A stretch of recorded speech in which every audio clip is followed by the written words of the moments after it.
Welcome to the Informed Pregnancy and Parenting Podcast. I'm your host, pregnancy-focused chiropractor, Dr. Elliot Berlin. And today I'm resuming my conversation with actress, recording artist, and mother of four, Hilary Duff. We're talking about everything from closing the chapter on pregnancy journeys to what's next in motherhood, career, and maintaining a healthy marriage with her husband, Matt. We recorded the second half of the conversation on the same day, much later at night, after a long day of working, parenting, and generally just getting it all done. Due to the change in scenery, recording my part muffled in my bedroom closet, my audio isn't amazing, but luckily for you, Hilary's sound is lovely as ever. Without further ado, here's part two of my conversation with Hilary Duff. Thanks for listening. Okay, let's talk about, you got all the kids out. Congratulations. You had the pregnancies, the births, the early postpartums. Talk about motherhood. I want to know everything. I mean, now you have kids like all over the map. Like you said, you have preteen and you have one going out of toddlerhood, one terrible two with a year of experience. I've told a lot of people that today. I really like that. One newborn. Yeah. And you're hands-on mommy. Like every place your kids go, you're there. And you also work a lot and you have a partner to relate to. The juggle. I mean, how does anybody do it? How do you do it? You have so much going on. Well, you peppered a lot of compliments in there. So I will say thank you. I am an extremely hands-on mom and I love them so much. You know, I wouldn't have this many if I didn't feel like I liked, being a mom and taking care of them and showing up and, putting them first. So that's, the season of my life right now. And it's like absolutely lovely. Like, this is the first time I haven't been like racing back to work. And I'm really trying to enjoy that. Work is also something that is a part of my identity and I need to be happy and to feel, whole and fulfilled and like, I'm someone else besides just a mom. But right now I do feel a little bit like a shell of myself. But that's just like the early stages of like postpartum. You're just kind of like figuring it out. And I think what I know this time around is like, it's just temporary. Everything is, a blip until the next phase is coming by. And then you don't really remember this one. So I'm trying to really like sit in it and enjoy it. And, I asked Matt yesterday, it was so cliche, but we were at dinner together and I was like, what's your favorite part about being a dad? And it's really just like the small moments, the funny things you catch your kids doing and saying, and something sweet that happens between them. And you're like, oh my God, this is siblings, or I don't know, just the things that only your family does together that other families don't know about, that you've like created those special things. Inside moments and inside isms, all the jokes that just your family is in on. Yeah. I think that's what makes the long days tolerable. And, Towns has just like started smiling at me and it is like making me so joyous and like breaking my heart at the same time. Like, it's just like, it overtakes me. And it's really nice to have that experience one last time. Yeah, I guess two questions. One is, are there things that you've learned over 12 years of parenthood that really either you wish somebody would have told you ahead of time or that maybe you couldn't have learned until you went through it? Lessons learned that you bring into the younger kids. And I guess... Well, sometimes I feel bad for Luca because your first kid, you kind of just like make all the mistakes with. And I don't think that I made a ton of mistakes with him, but there's one time that stands out so much at Disneyland once, where I tried to force him to go on a roller coaster. And I just wouldn't do that now. So it so scarred him and he brings it up all the time. And I'm like, what about all the good things? You're going to like go back to that one time at Disneyland when I like kind of, I don't know, a little bit shamed you into going on the roller coaster. He didn't end up doing it. He stood his ground, which is great, but he knew I was like frustrated and let down.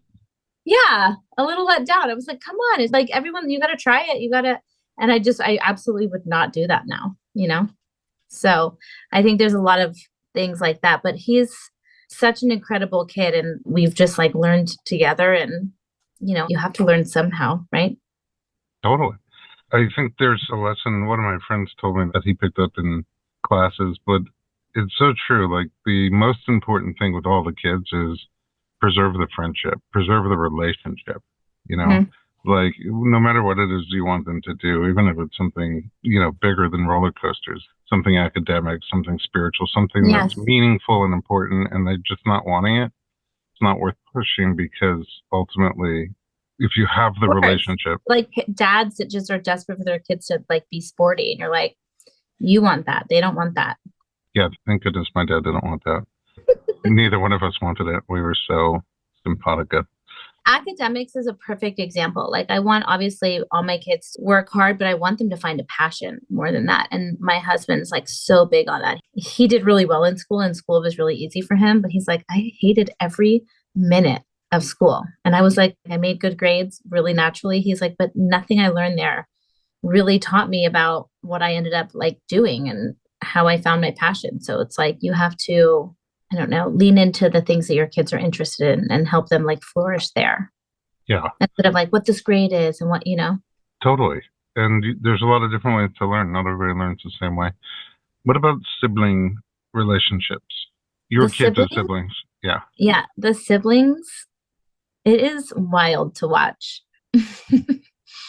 Everyone's, of course, obsessed with Towns right now. Everyone's really, really great with her. May May, she rode the other day from like an art studio that she had art class at, which is like in Encino. She rode all the way home, which is probably like 40 minutes, with like holding the pacifier in Townsy's mouth, like her arm draped over the. Oh, It was so sweet. She's only oh, 3, and she was like in yeah. her booster and sitting right next to her, and she was like having conversations with me about her day, and she kept her hand gently on the soother in because Towns's mouth is like a little. We're having to do some like exercises and work on her muscles. She a little lazy, and so the pasties are hard to stay in her mouth. And May held it in her mouth the whole entire time. It was Oh, pretty sweet. Banks helped me bathe her today. Very helpful. But they're just like, I'm so excited to have 3 sisters. It's really a sweet relationship. Vicious at times. yeah. They can I really mean, tackle each other. They can really poke each other's, push each other's buttons. And it reminds me of my childhood a little bit, where like Banks will have all the words and know all the things to say. And it'll just push the little one to the edge until she just like hauls off and whacks her or like pinches her or tackles her down, And you're like, no, no, no, no, no. We call it the wind up. I'll listen and Banks will be like, don't do that, Banksy. And Banks will like do it again, but kind of like quietly. And then all of a sudden you see May's arm and it's like behind her body and she's about to just fling it right at her. And we're like, no, no, the no, no, wind no. up, Yeah. literal wind up. How does Luca like having 3 sisters?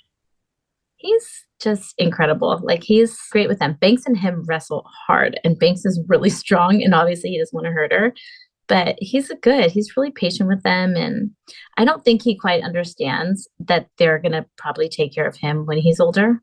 They're going to be like checking in on him and like running the show, but he's great. And then at his dad's house, he has all boys over there. So he really gets 2 separate worlds, where at my house, it's like all female energy. And over there, it's like boys and sports. And it's probably much stinkier of a household. He's got everything. It's really special for him. It is. It's really nice. I love that he has both. And, it's fun. His stepbrothers will come over here and play, and Banks just lives for it. Do you do things one-on-one with each of them? Yes, we try to. Even if it's just like picking one up and going and doing something after school, we do. I haven't in a little while because obviously I'm so freshly, out from having a baby, but we do. And I try to do it with Luca too, because he's 12 and his needs are so completely different than the girls. But 12 years old is still like, he still needs a lot from us. And it's in a totally different way. It's much more like psychological and like heady, navigating relationships and stuff like that. Yikes. Yeah. By the way, I'm lying. He still needs me to cook everything for him, pack his lunch, and be his brain and remembering anything and everything he needs before he leaves the house. Right, but he could get dressed. He could take a shower. He could. Correct. Different kinds of dependence and independence. Totally. Okay, let's take a quick break and we'll be right back with Hilary Duff.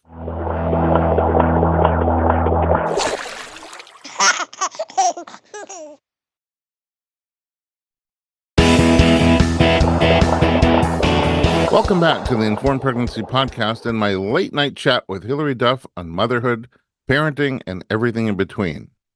Do you and Matt have different sort of divide and conquer division of labor in parenting? Division of labor in parenting. I don't know. Do you have your roles and he has his roles, or you just whatever's got to get done, somebody does it? I think it's a little bit more like that. Whatever gets done, somebody just gonna do it. And it's a dance, to walk into a house and be like, okay, where are we at? What needs to happen? That kind of thing. He's really good at that. An assessment. Yes. A little triage. Okay. I think there's things that like the kids, to be honest, always want me to do. And sometimes when he has to do it, they'll raise a little bit of hell, but he's such a hands-on dad. He wakes up every morning and packs lunches. And of course they all eat different things and like different things. And then it's breakfast. And I usually tend to like get the kids ready and he packs food. Yeah, packing food. That's an important job. Mm-hmm. Well, speaking of him, though, relationship, I mean, there are so many different things pulling in so many different directions, both of you, with career and with kids and everything else. How do you keep the relationship healthy and strong? We try to take weekends away. We did that maybe 3 times while I was pregnant. We would like go to Ojai is kind of our happy place. We communicate a lot better than how we did when we were first starting to date, or even like our first year of marriage, because that was a pandemic year. We got married right before the pandemic. That was a crazy time. Oh, wow. Yeah. That was our first year, which was nuts. I remember like he was so crazy about everything. And I was, of course, like cautious too. But once we were starting to like get more information and stuff, I was finally like, you need to go to work. You need to get out of here. You need to go to your studio. And then I would like sneak friends over. But, I'm trying to think. We've just like found this rhythm and it's really nice. Like we like each other so much and we have a great time and we laugh and we just crave getting in bed at night at the end of the day and like having time to just download information to each other or sit in silence, like with the remote in our hand, just like stare at the wall because we're so tapped. Nothing left. Nothing left. These days are crazy. I mean, we know we're in the thick of it right now, so it doesn't always look like this. And I tend to future trip a little bit. And he's like, what are you doing? Like, this is like the good stuff. Like I'm like, well, we haven't like connected in a while. We haven't this and like, I get really like nervous about that stuff. And he's like, you need to chill. We're doing the heavy stuff right now. It's going to be a short season. Is that reassuring to you when he says that? Yeah. Yeah. It's hard. My wife is a psychologist and I've heard her say a million times that relationships between two people are sort of like trying to run up a down escalator in the sense that if you put in a lot of effort, you can get to the top. If you put in less effort, you can get towards the top, not all the way up and so on. But the main thing is if you stop putting in effort, you don't stay where you are. It drags you down kind of quickly. And, having a new kid, having a bunch of kids, those things really drain your ability to run up the escalator of relationship and to put that kind of effort into it. And so, like, when you talk about Matt, you light up. And I'm like, well, how do you maintain that passionate spark, especially with everything going on? I mean, going weekends away is helpful, but I don't know. It seems like there must be some regular, either daily, weekly, monthly things that you guys do to keep it together. I'm putting you on the spot because I know. I'm trying to think now. I mean, honestly, we haven't been putting too much like specific, I'm setting this time aside for you right now. Like she's 6 weeks Not old. now, though, but I'm saying even like before this pregnancy. I think that one of the things that's my favorite about Matt is just that his brain is so clever that he just keeps me laughing nonstop. And I'm kind of just always waiting to see what he's going to come up with. If it's with his work or some funny take on something or some clever way he sees, this particular topic. Like he's a really interesting guy and I just enjoy him. And we make sure we have those like late night chats. And, I really pay attention to what he does and his work and vice versa. Like he's my number one cheerleader. He thinks I could be president of the United States. I think just about anybody could be president of the United States. Who would want to be president of the United States. I wish you would become president of the United States. That's the difference. I might do a good job, actually. I believe you could bring the much needed peace among the divided people of this country. Actually, you have my vote. Thanks. Yeah, I don't know how you manage that, but you'll find a way.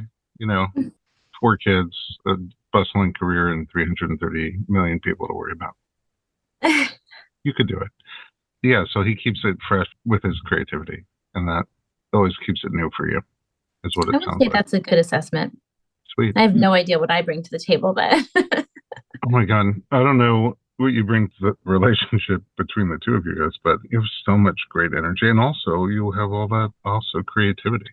I bet you see that same thing in each other. I don't know. I'm just guessing. Okay. And also there's another thing, like the mom of your kids is like an incredible pedestal. I think he doesn't think that anybody could do it better, which is a very nice way to look at your wife. Yeah.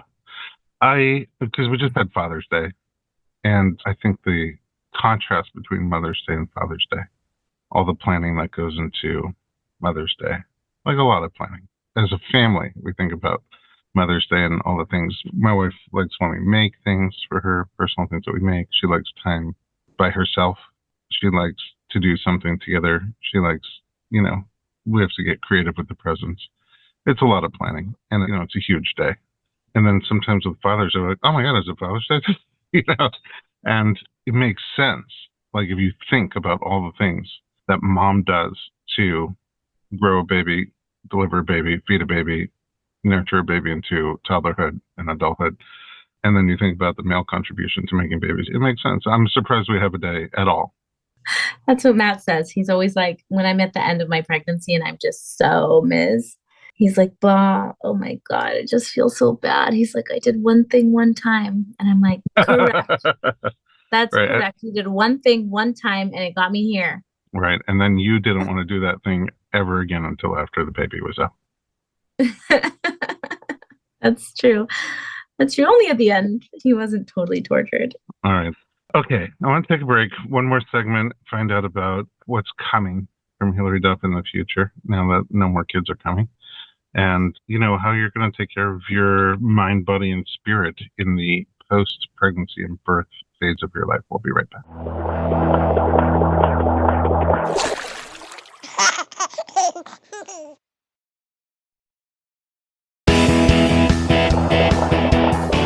Welcome back. We're talking to Hilary Duff. And what's next? I know you're taking a little time to be in the cave and really cherish the last moments with the last newborn.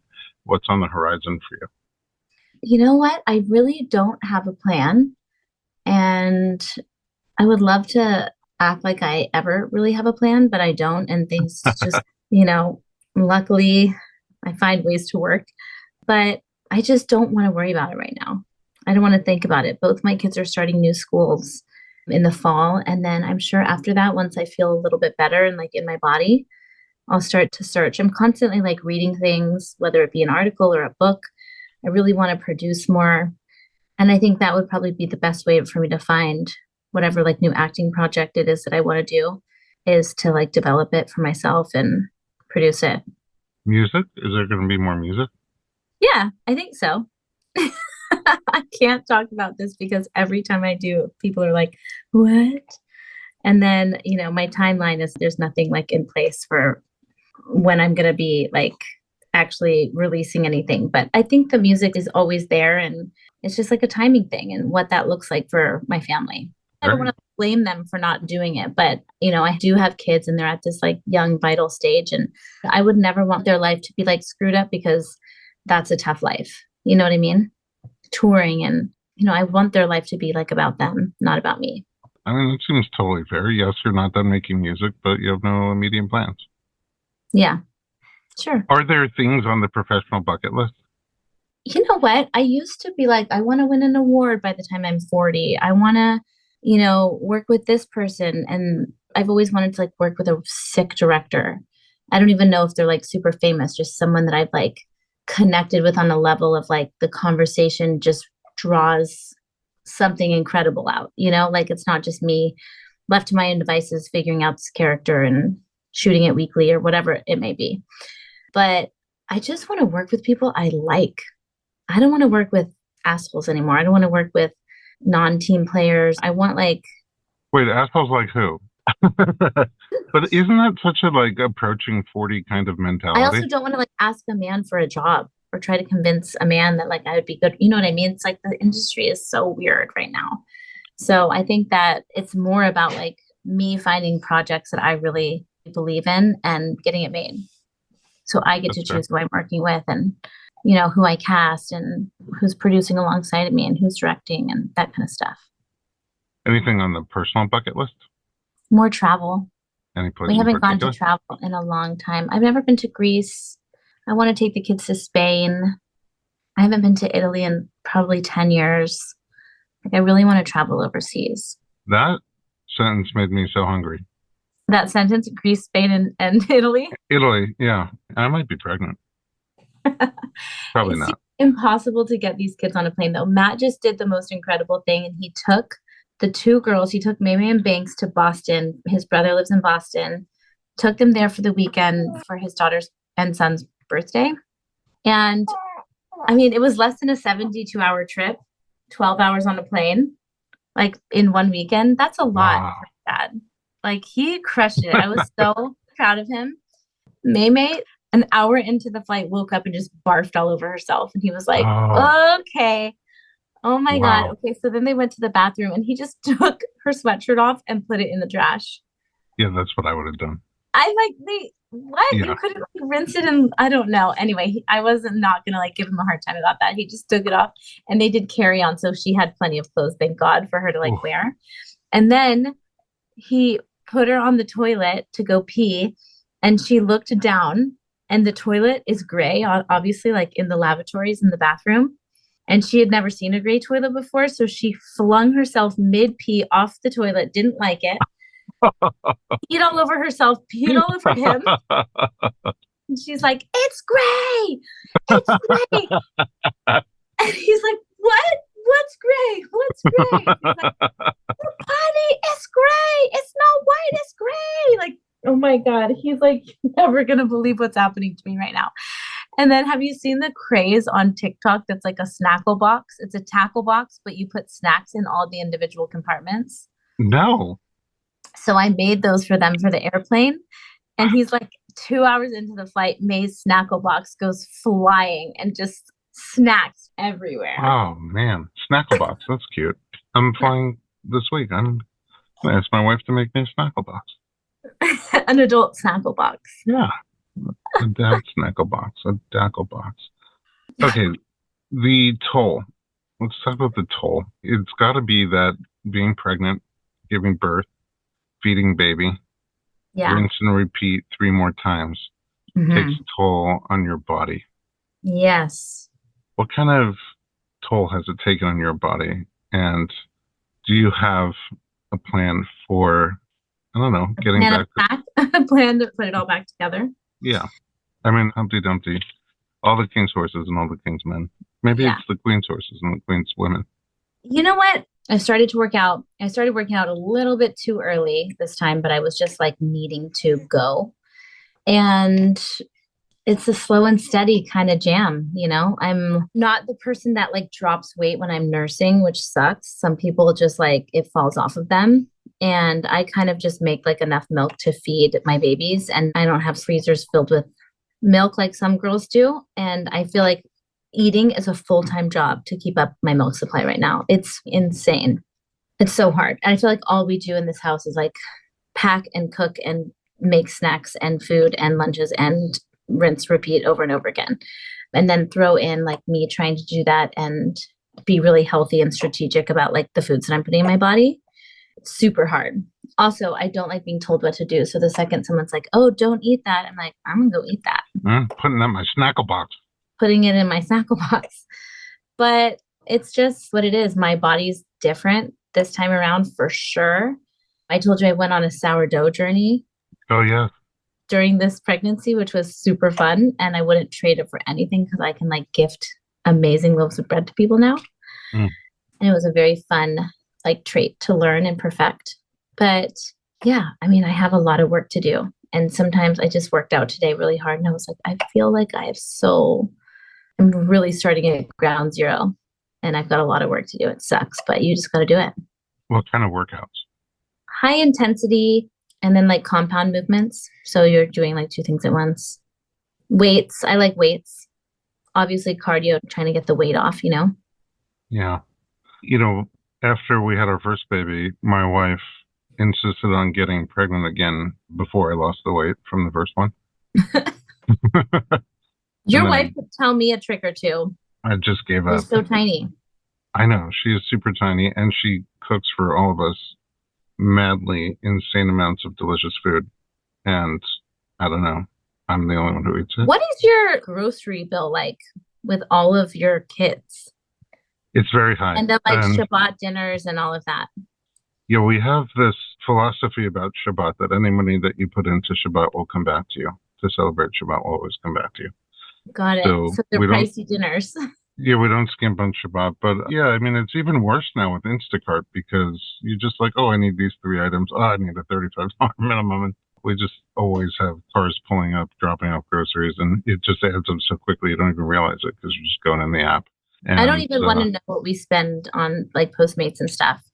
Sometimes we want stuff from different places and we're like, yeah, I worked hard today. I want that. And he's like, well, I want that. And I'm like, great, let's do it. Yeah. I have one vegetarian. I have one who loves like all the steak and meat and heavy foods like that, and some dessert people in our family. So yeah, it's hard. If we order out, we can never go out because nobody wants to go to the same place either. So we're always ordering in from multiple places. But you're right. The food bill is with the full house. And right now, especially, everything's so expensive. And you have all teenagers. They're like starving all the time. Right. They start off never wanting to go to sleep, and they end up never wanting to wake up. They start off like not really eating, like you got to force them to get to the table, and then they end up not eating ever. I mean, it's like they realize, oh man, I should have slept and eaten when I was younger, and then they go to make up for lost time. On the back That's how it feels. Yeah. There's that. What do you do for your own self-care outside of exercise? I love to take a bath. I love to walk. I'll hike with a friend. I'm not into meditating. I've tried to force myself to meditate so many times. I'm getting better at trying to take a nap. And honestly, like people fill my cup, like a friend, a phone call, hanging out with Matt, you know, alone. We used to play tennis. I really can't wait to get back into tennis. No pickleball? No, I think pickleball is like cheaters tennis. That's why I like it. I'm not saying I wouldn't like it. It's just that I picked up tennis late in life and now I'm like, I don't know, I'm a tennis person. It's just like being a skier or a snowboarder. You're one or the other. I ski and snowboard, but only on video games. That's acceptable. I'll helps. That. And I'm a double cheater. I play pickleball on video games. Really? Yeah, if I have to get off the couch. Fun? I mean, it's fun because the kids like it. So I can't get into gaming. Matt does, thank God, he'll game with Luca. They just play FIFA for like hours and hours and hours. You play FIFA? They don't play a lot, and I definitely don't play a lot. I can never figure out how the controls work. Me neither. That's why I'm like, I'm not doing it. I'm not starting now. Yeah. When I was a kid, we had one stick and one button. It was Atari, and it was very easy to figure out. Now there's like 18 buttons and joysticks, and you can't. I know. It's I not miss made. The simple time of like Super Mario. That's it. I aged out. Donkey Kong, throw the barrel. Donkey Kong was sick. Yeah. I like to shop. I like to, mindlessly scroll a little bit. I like to read. When I have both my hands, probably when I stop nursing, I'll probably get back into crocheting. I can like crochet and knit. I have some hobbies. That's your meditation. Yeah. Are you a little ADD? I think that I'm a little ADD, but I don't think I need to be like medicated for it. But I think I have to have so many things going on at once to be, That's a sign. That's a sign of it. I know I'm ADD because my computer always has 20 Windows tabs open. Mm-hmm. I'm jumping back and forth between all. I can never. 2 minutes after rebooting, I got 9 tabs open. Yeah. But also ADD, it's hard to meditate when your brain is constantly moving forward. I really have a hard time meditating. But crocheting. I tend to meditate when I'm like nervous or scared about something. But I feel like that's more praying, to be honest. Which is also meditation. Yeah. Prayer is meditation. And you know who crochets is Russell Crowe. What? Yeah. on set, like between takes and things, you find Yeah. him crocheting to like clear his mind.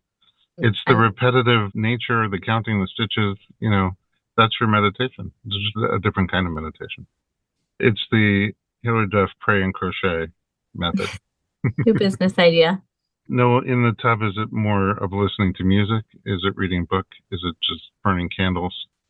It's reminding you of your births? No. That's so funny. Never once have I gotten in a bathtub and been like, oh, I remember my birth. It's usually listening to like a book on tape. And sometimes I'll light a candle. I kind of light a candle every day in my house. Like I like to set the cozy tones around here and make it like my space that smells like what I want it to smell like and feel like. And I get a lot of joy for like decorating and reorganizing things in my house or moving something. It drives Matt crazy. He could live with our house the way it is until we're 80 years old. If I move a chair, he's like, what if I had to come in at 3 o'clock in the morning and went to sit down and then that chair just wasn't there? And I'm like, Mia, what if? Okay, You might fall on the floor. I don't know what so to there tell you. used to be a little bit of country and a little bit of rock and roll, and now there's a little bit of ADD and a little bit of OCD. It sounds like. 110%. Yeah, that's a good combination, though. You have to figure out like which zodiacs work together, which neuroses work together. We're figuring it out for sure. And I definitely like to push his boundaries of, where the comforts can be broadened just a little bit. I do not like change either, but like your home, first of all, every room has a character. Like when you walk into it, you feel like that room, if that makes any sense. You know what I'm saying? Like, living room, you feel like living room nature. You walk into any room, just gives you immediately, you have feels based on how you've set up that room. And that's so nice. I think that you would walk in and be like, whoa, whose house is this? I think since you've been here, I've totally changed it. Right, but I would want to go on another tour. I mean, it's probably amazing and all new season of amazingness. Yeah, just such character. Everyone has character and things that I would be like, who would ever think to get that or do that or have that? I don't know. And I try to do it sometimes, either at the office or at the house. And I need to call you next time. You can call me anytime. I love to spend other people's money and give advice about interiors. Awesome. Win-win. Okay. I asked a lot of questions and you played ball with everything. I appreciate you as always. Is there anything, any parting thoughts about this whole journey? You're closing a chapter and opening a new one. You know what? There's a few things that I want to do that I didn't do last time, I guess, birth-wise. Like I've never done a closing of the bones ceremony. Oh, yeah. Do you have clients that do that? I have clients that do it. I've never been to a closing of the bones ceremony.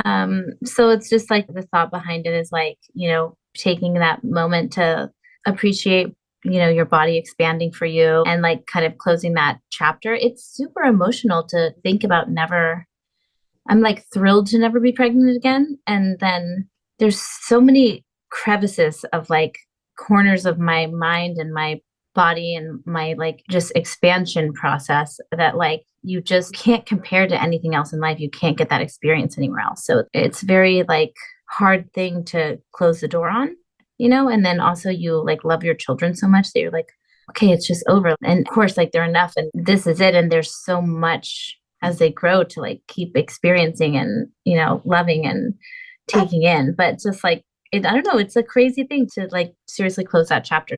But I look forward to like spending more time on myself and knowing that pregnancy is behind me.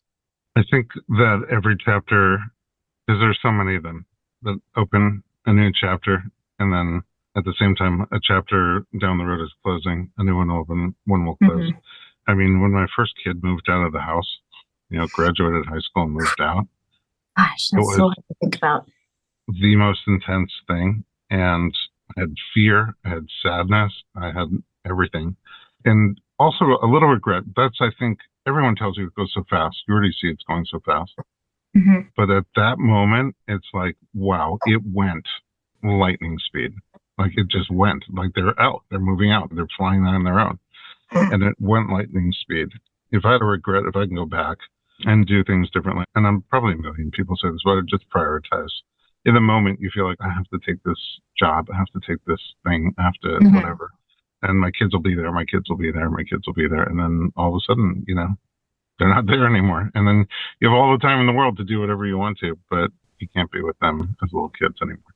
But I will say, after a few months of him moving out of the house, I realized that this new chapter is amazing. I mean, we actually talk more now that he's not home than we ever did when he was here. And the depth of the relationship has grown on a whole new level. And he's an adult, relating to an adult child, his offspring. It's just like an incredible thing. And sure, I definitely miss having him in the house all the time and being able to see him and hug him and hang out with him in person. But that chapter closed, and there's this new chapter that's incredible too. And I really remember feeling that every step along the way, when they were done with the infancy, when they were done with the toddlerhood, when they were going into grade school, middle school, high school. So this has to be a big one, though, one that I can't personally relate to. I think as a woman, being done with the reproductive part of life.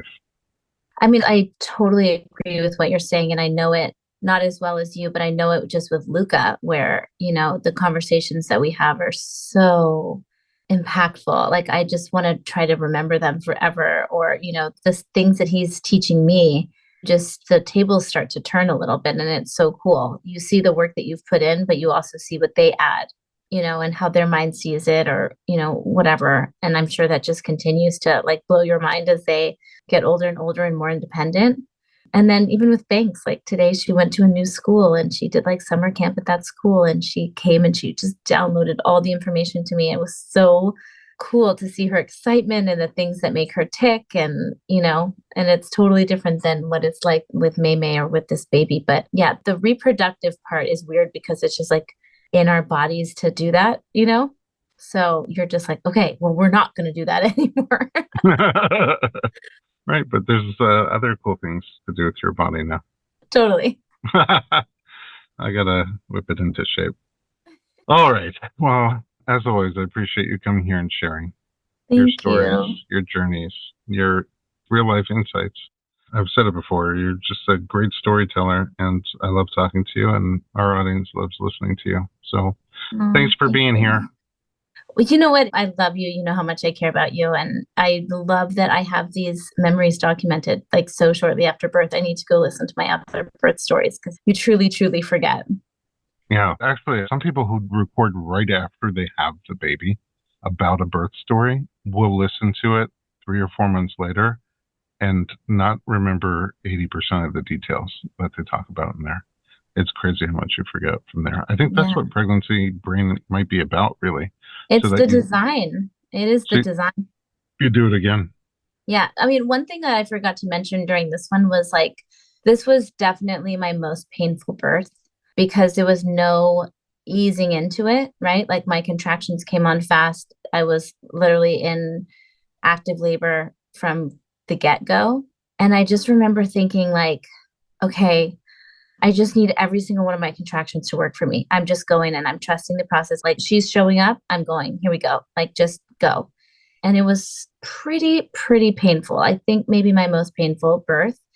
And then afterwards, right afterwards, I'm just looking at her face and I'm like so filled with like happiness and love and like obsession. And it's crazy that those two things like in natural birth can exist within mere seconds of each other. Apart. Yeah. Seconds. It's unbelievable. I always felt like that. If I can show you the crystal ball of what this is going to look like whenever we get there. I try to explain that to people, and it's really hard because the fear is so big around, childbirth and labor. And I understand it sucks. It is a big job to take on, but just like if you could show the crystal ball and the feelings that you have, just how those things can exist in a minute are crazy. Those two feelings. That's life. Yeah. Well, good luck with all the things. Thanks. We got to hang out at some point. I can't have another baby, so. Yeah, we could still chat about stuff. I'm sure you'll have interesting things going on. Oh, thank you so much. You're the best. Yeah, at some point I'm going to be interesting again. Oh, you're always interesting. But at some point we'll have what to talk about. And you always have a seat on this platform. Thank you. Thanks, Hilary. Have a wonderful night with your sweet little accessory on your shoulder. Oh, God, the yummiest. That mohawk is crazy. She came out with this mohawk. It's nuts, right? Ah, so beautiful. All right. At home, thanks for listening to the Informed Pregnancy Podcast. For more pregnancy and parenting information, visit us online at informedpregnancy.com.